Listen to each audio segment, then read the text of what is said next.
कहानी आखिरी खत के दौरान रात की गुंजन थी। स्टेशन पर की आखिरी ट्रेन जा चुकी थी। प्लेटफॉर्म पर आर्या अकेली बैठी थी, 20 साल की। उसकी आंखों में बेचैनी थी और हाथ में एक पुराना खत था। अगर मैं वापस ना आऊं तो इस खत को पढ़ लेना, तुम्हें सब समझ में आ जाएगा, आर्या ने सोचते हुए कहा। उसके शब्दों में थरथराहट थी। ये खत उसके पिता ने लिखा था, पिता जो 10 साल पहले अचानक लापता हो गए थे।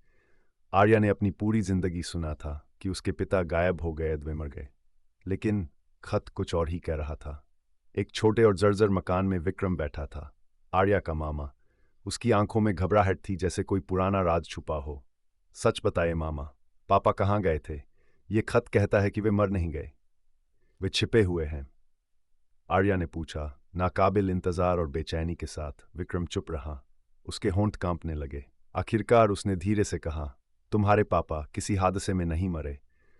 उन्होंने शहर में एक छोटा सा खराब हालात वाला मकान लिया था जहां वे रहते थे। वे किसी गंभीर समस्या से परेशान थे और इसलिए वे अचानक चले गए। आर्या को विश्वास नहीं हो रहा था। उसने पूछा, क्या आप मुझसे कुछ छुपा रहे हैं? विक्रम ने सिर हिलाया और कहा, हाँ, मुझे डर था कि अगर तुम जान गई तो तुम खुद को नुकसान पहुंचा सकती हो। आर्या ने धीरे धीरे खत को अपने पास दबाया और कहा, मुझे उन सभी जवाबों की जरूरत है। विक्रम ने गहरी सांस ली और कहा, ठीक है, मैं तुम्हें सब सच बताता हूं। उस रात प्लेटफॉर्म पर रहस्य की परतें खुलने लगीं और आर्या का सफर असली सच तक पहुंचने की ओर शुरू हुआ।